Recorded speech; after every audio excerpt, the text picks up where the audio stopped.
सावन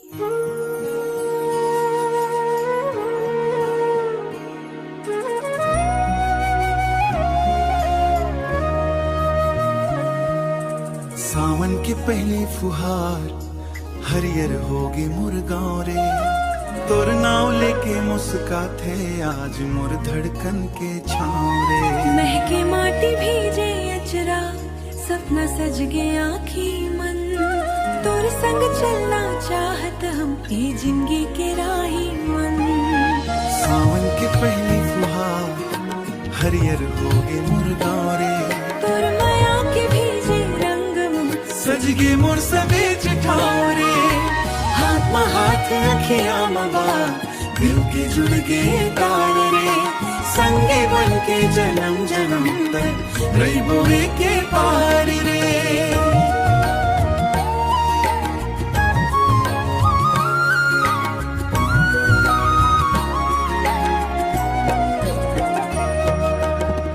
रिमझिम पानी गिरे ऐसन जैसे तोर हंसी बरसे, तोर मुस्कान के उजियारा मोरे अंधियारी हर ले जाते।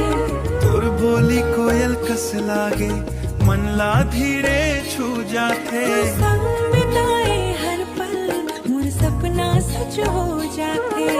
सावन के महके डारा डारी गुनगुन गावे पंछी रे, तुमन में गुनगुन गाते तुर संग मोर जिंदगी संगी। सावन आए माया बढ़ाए मन की दूरी मिटाए रे, धरती जैसन अटल भरोसा ये रिश्ता निभाए रे। चंदा झाके बादल रे तोर सुरता जगाते। तोर संग हर सपना मोर रंगीन फूल बनाते।